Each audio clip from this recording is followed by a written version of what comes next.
Nights at Freddy's game in the franchise are terrifying. As if you think about this, that Five Nights at Freddy's was the game that the franchise that revolutionized the mascot horror genre to where it is today, even though it's not good. All these games on this list are actually terrifying, especially I haven't even played FNAF AR. I have not played Help Wanted or FNAF AR. I've only played FNAF 1 through Ultimate Custom Night. So yeah, I played that, and but however, over time, you could see that Five Nights at Freddy's was taking its original direction from 4, and now that its direction was more targeting toward an audience of kids. Yeah. So yeah, now kids are that the franchise started to become more of a way so kids would play it. And if you look up the age recommendations, it says kids as young as 8 could join it. But then you realize that they're referring to the action figures and the plushies, not the actual game. So what's the game rated? The game's rated 15. Yeah, Common Sense Media says the games are ages 12 plus.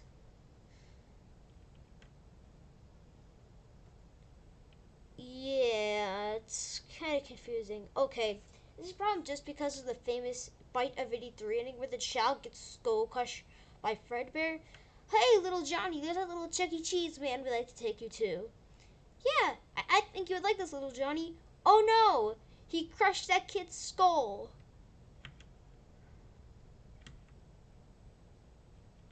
Yeah, you can see that I'm going with this. These games and these themes aren't exactly for children.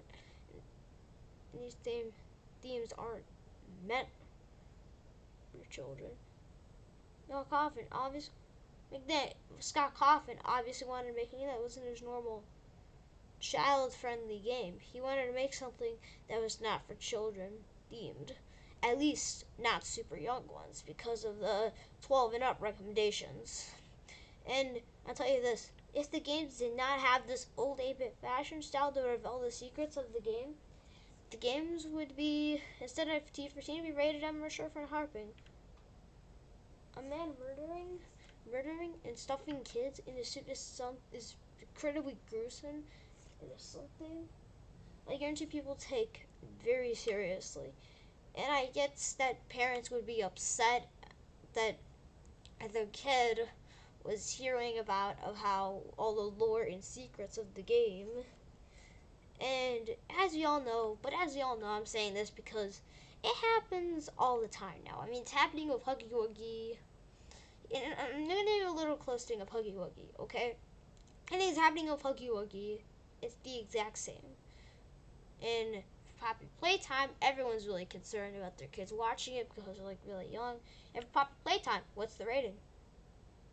12 plus. The same age recommendation for Five Nights at Freddy's. But really, for this game, the developers are obvious trying to target the game towards younger. They're obviously trying to target towards kids like younger, obviously, because and I think that the reason kids like Huggy Wuggy is because he's seen as eye candy for them. Because kids see him as eye candy when they see him at a store and they see plushies and want to buy them. That's why they like him, because they see him as eye candy. And you see him as like, oh, perfect grab of this little cute little blue guy or whatever.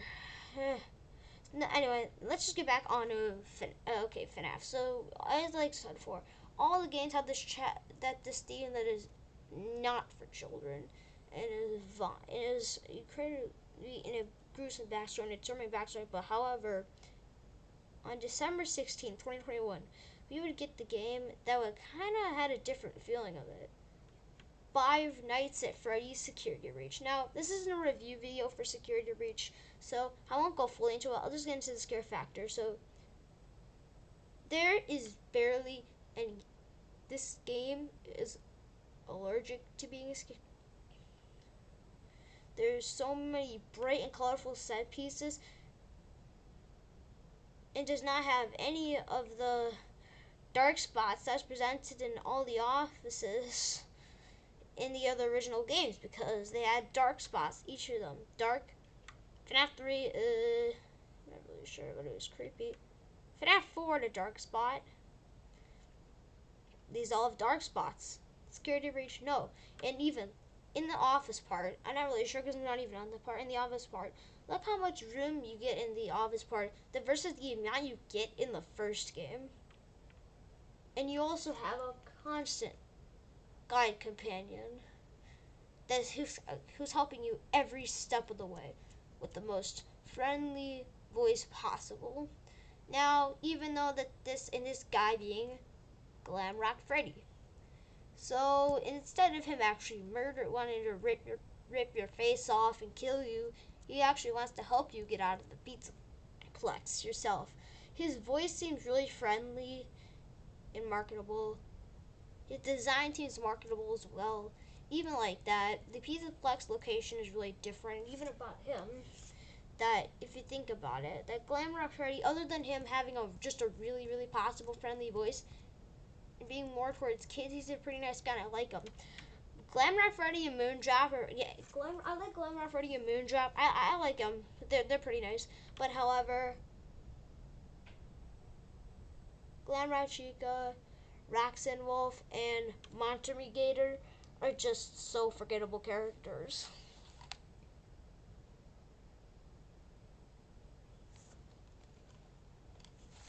Despite their long appearances in the game, their characters, you'd rather see more of Moondrop or Glamrock Freddy. I mean, you do see Glamrock Freddy a lot, but these characters, they all have 4 lines. They all say the same meaning. They don't say anything interesting. They don't do anything interesting. Their voices, they say the same thing over and over, and after a while, you start to get annoyed, and even like that. Even, let's go compare it to some of these voices with Circus Baby, aren't you? Circus Baby from Sister Location does a really well job of being creepy. The voice actor, the fact that that you think that she's not entirely trustworthy, but there's a part of you that wants to trust her. You can almost tell that you're being lied to, but you still want to trust her. The voice actor always tends to be creepy. At least it's a voice that you can actually get chills about, and it's to be a voice that you would be pretty terrible about. It's a voice that I'd love too, especially with Ballora. It's a nice voice. I definitely like the Circus Baby voice. But however, none of these voices actually sound creepy. They sound like cartoons. Yes, I know it's supposed to be like that, but Five Nights at Freddy's is horror. Nothing about these voices is scary at all. They all are just voices that aren't creepy at all. They don't give you any chills. And even like that. Now, even with this, as we can tell from the models of these characters right here, that these characters are just so that not only these characters are bright and colorful, feels bright and colorful, so many crazy colors with these characters, just appealing to a younger audience. And these character designs also meant to see into a design that these character designs are marketable. Yes, because it seems pretty obvious that this is taking a different direction for the series, and even like that, it felt like that these character designs don't even have much of a purpose in the game, that they all just don't really serve as a scary animatronic robot. Not even that.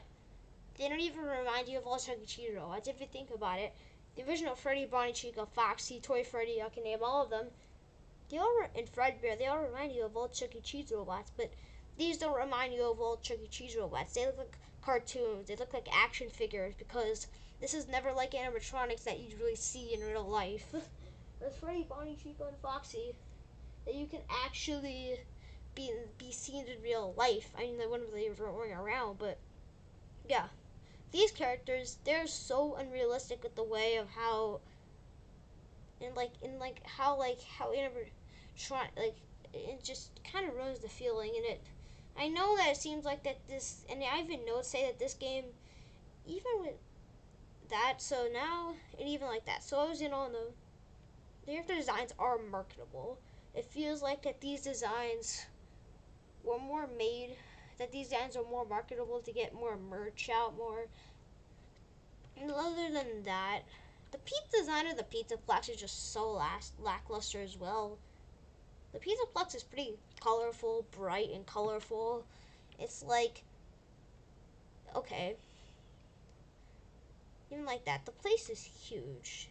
And it's a lot longer gameplay than the original games, but this game tried to be too much that it was a bad. Not even that, I'll explain all the other issues in another video. That this game also feels so pointless. That it also feels that this game that they felt like that maybe that they're gonna take the series in a different direction with this. That maybe that they were gonna take Security Breach a different direction and make it towards children. Now, who would I think that who would enjoy this? Probably like 9 and up. And I'm like, okay. I need to think about it for a minute. But honestly, maybe I'll come back and say that like something else. I'm still thinking about it. Honestly.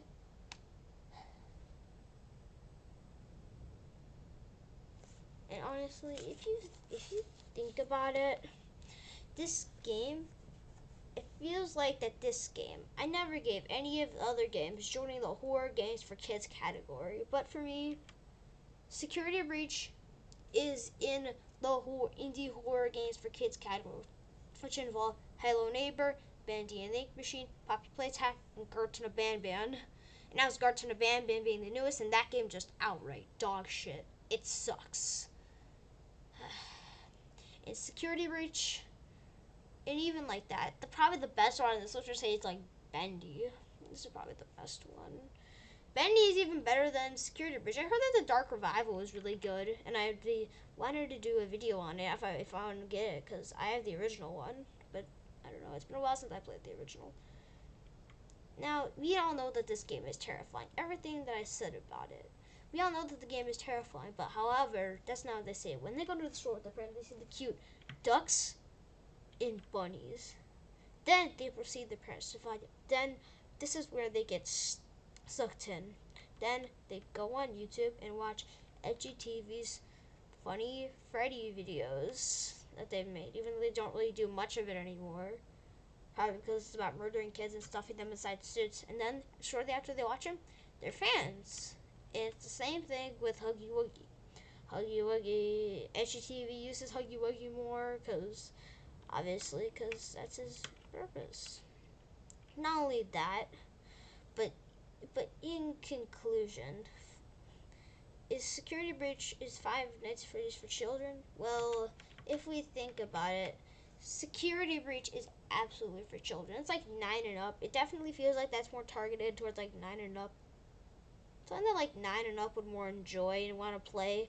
I think it's because like they wanted to do a different direction for the rest of the series and make it towards and like that, because like if for like the younger set that they should do, like it's a huge help from this trailer. They're gonna scoop a lot younger, so I'm not surprised. Not even that.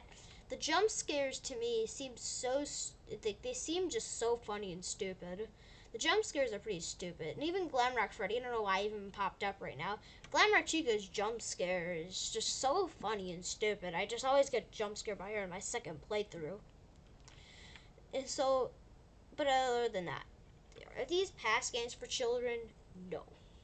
But what I'm really concerned is that Steelwool Studios, the developers of Five Nights at Freddy's, VR Help Wanted, and Security Breach, will take the series in a more childlike direction that's made for 9 and older.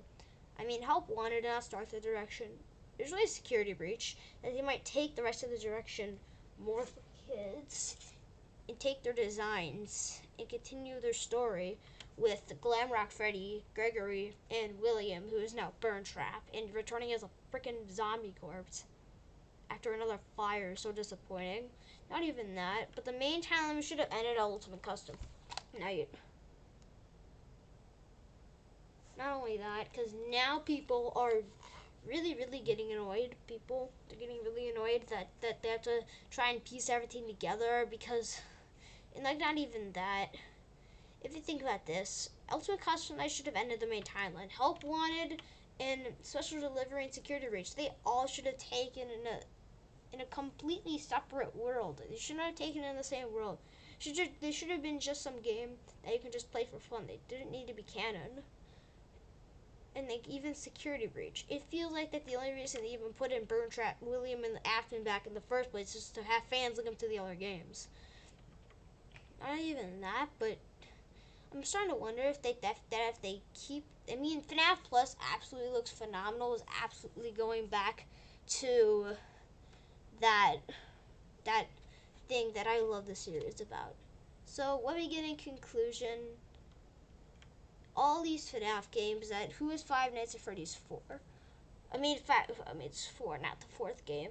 It's somewhere in the middle. Like, I know the age recommendations is 12 and up, but since of the incredibly dark and incredibly dark story about it, maybe it can be having a hard time. Maybe it's 12, or maybe it's 14 and up. I don't know. Tell me what you guys think in the comments below if you think that it should be for 12 or like 14. I'm just going to say right here that it should be like 14 and up. Like somewhere in the middle like that. And more of that nature. But Security Breach is like 9 and up because of how that game is, how marketable it is.